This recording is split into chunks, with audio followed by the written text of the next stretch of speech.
people of African descent. Okay, not sure if you guys heard me, so I'm going to start again. Hi, my name is Tonia Rutledge. I'm an occupational therapist and the founder of the Nguzu Saba 365.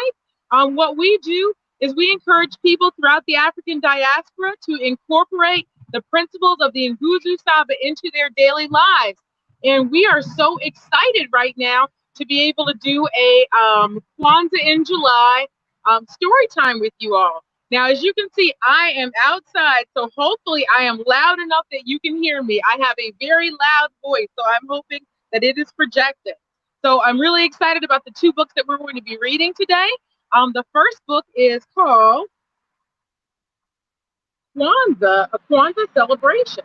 And this is a pop-up book. This actually belonged to my son when he was little, and I've held on to it for a number of years. So let's take a look.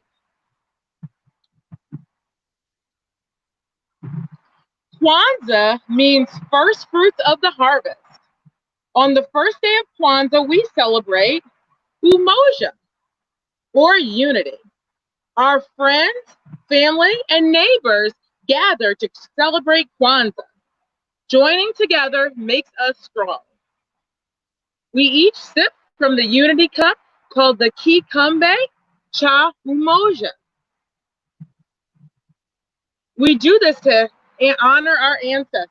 And if you can see, he's actually drinking from the cup.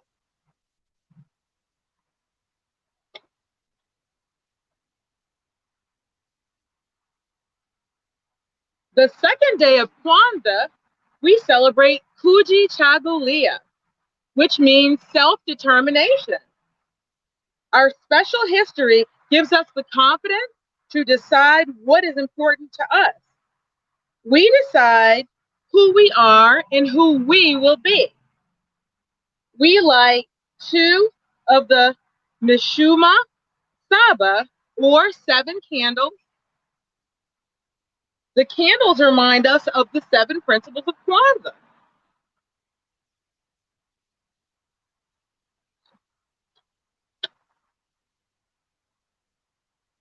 The third day of Kwanzaa, we celebrate Ujima, or collective work and responsibility. Working together and helping one another makes life better for us all. Everyone brings something good to eat for our feast, like mazeo, or fruits and vegetables. Farmers in Africa celebrated the bountiful bountiful harvest the same way. The fourth day of Kwanzaa, we celebrate Ujama, or Cooperative Economics. All year long, we buy food right in our own neighborhood.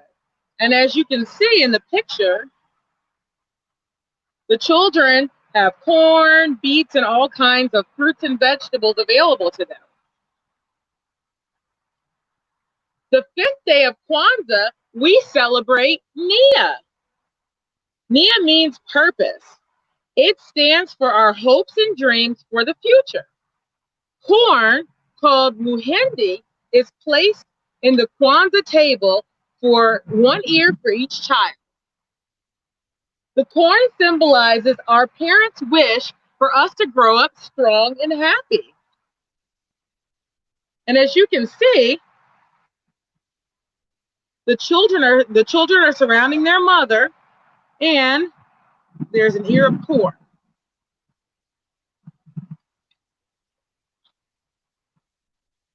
The sixth day of Kwanzaa, we celebrate Kuumba, or creativity. We find ways to make our homes and world more beautiful. We create a handmade mkeka, or placemat, to set all our other Kwanzaa symbols upon. So if you take a look, he has a handmade mat from construction paper. Did you ever do that when you were a child? I know I did.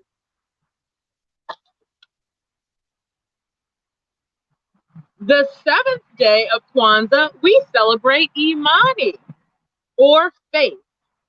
We believe many good things await us in the future, and we give thanks for all we have now. Each child receives zawadi, or gifts from our parents. These are promises during these, look, these are for promises kept during the year. And if you take a look inside this box, because there's a little box here, you open it up, there is a beautiful African doll.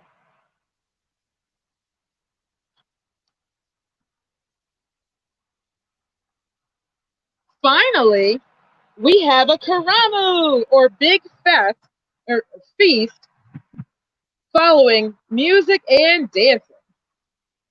Surrounding us are reminders of our African American history and culture, and we celebrate the joy of being together. And as you can see, they are having a lot of fun in this picture. Trumpets playing, people dancing. So if you are interested in receiving a copy of this book, if you go to the Nguzu Saba 365 page on Facebook and inbox us, the first person I hear from will get a copy of this brand new sent directly to them. So if you're interested for your kids, or if your kids express an interest, we will make sure that we provide the first person who asks us for a new copy of this book. All right, so we have one more book to read, and this book is part of the reason why I am under this tree. I am actually working right now, and it goes to show you, you can read anywhere. I am outside. I am right near the interstate, so I'm trying to make sure that I project because I work near the interstate. But this book, or this tree, actually reminds me of this book, and it is called Kanara Park Kids by Noni Irvin. And it just occurred to me, let me take a moment and just tell you, I forgot to do this. I'm not sure why I forgot to do this. The book we just read was by Nancy Williams and illustrated by Robert Sabater. So I want to make sure that you all know, because knowing the author and the illustrator is very important. Now, one interesting thing about Noni Irvin's book that I noticed was that she does not have an illustrator. So she was able to do the illustrations herself, which I think is amazing. So let's get into this.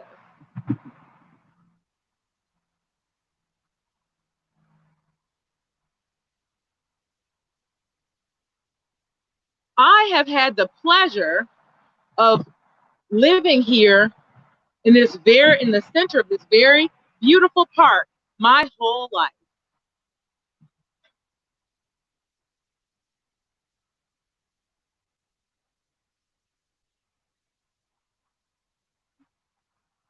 There is a group of children who come here often. They come here so often that I like to call them the Kanara Park Kids.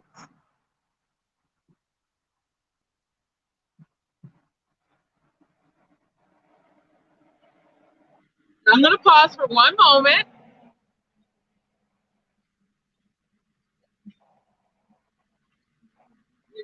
One moment.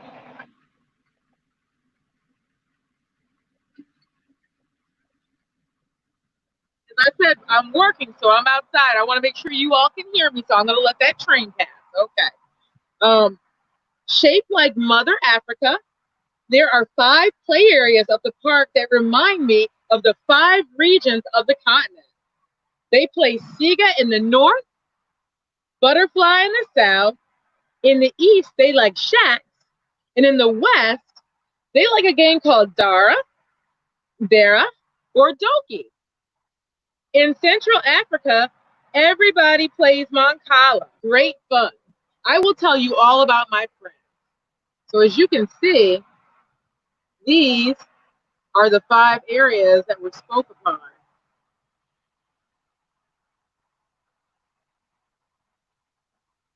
And in case you've never seen the games, they play Siga in the north.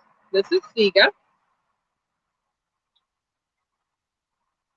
Butterfly in the south. This is Butterfly. Shacks in the east. This is Shacks.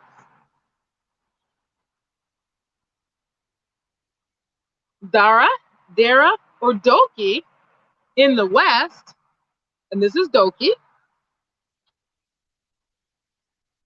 and Mancala in Central Africa. Now, have you played any of these games? I think the only one I've ever played is Mancala, and it was lots of fun.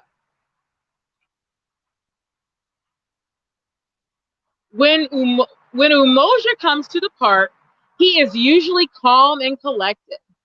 He gathers his friends, and they look for something fun and exciting to play. Umoja seems to enjoy spending time with his friends. There is something magical about bringing them all together that excites him.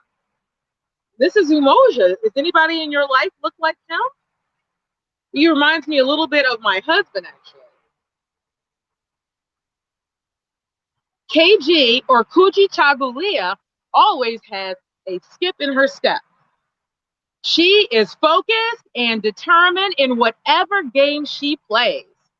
She knows how to have fun and lots of it. Everyone needs a friend like KG. Now, she reminds me of me, but when I was much younger and had my Afro puff.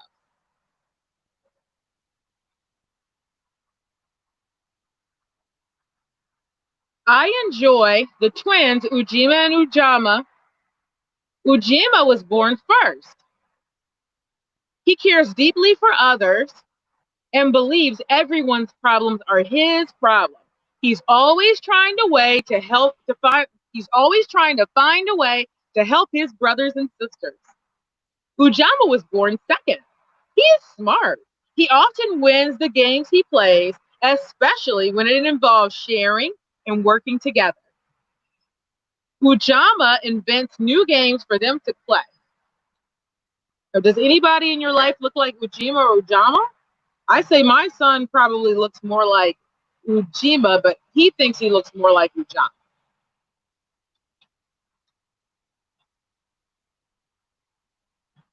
When Nia comes to the park, it is like she has fire in her bones. You can tell that she has things to do, the games to win, and friends to see. Nia is definitely the most active of the bunch. And Nia is actually my niece's name, and her spirit is just like Nia in the book.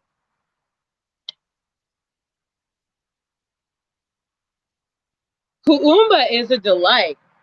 She is usually singing, making melodies, or dancing. Her favorite activity is using her imagination and playing with colorful game pieces. She calls the park her beautiful place. And Kuumba actually reminds me of my niece Johari.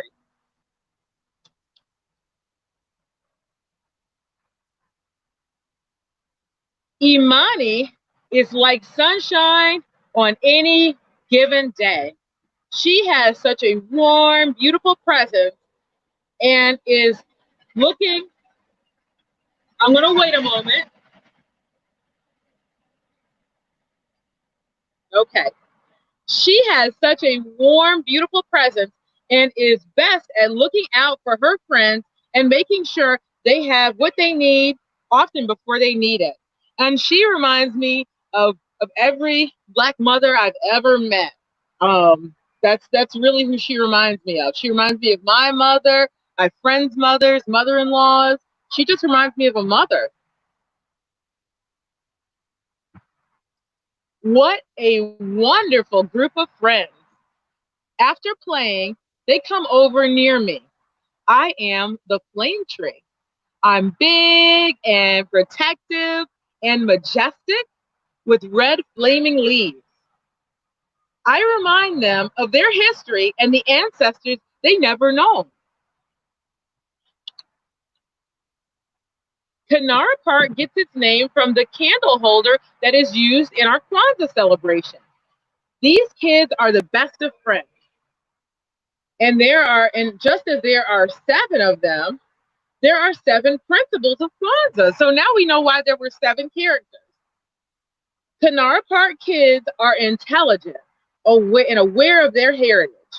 I look forward to every day when they come and spend time here in Kanara Park. We are Kanara Park kids. The end. So thank you so much for spending this time with me for our story. I will come to you all tomorrow again at 7 p.m. Central Standard Time. I'm going to wait a moment. All right. I plan to come to you all again to visit the Burst Into Books family at 7 p.m. tomorrow, where we will continue on with our Kwanzaa in July series. And just want to put one thing out there with everything that's going on with the coronavirus for our parents, get our kids outside. We don't have to sit inside and read. We can go sit out in our backyards. We can go to the park. If you have to read out loud a little louder to your little ones, it's okay. Get outside. It's a beautiful day. Hope you all enjoyed this. Thank you so much.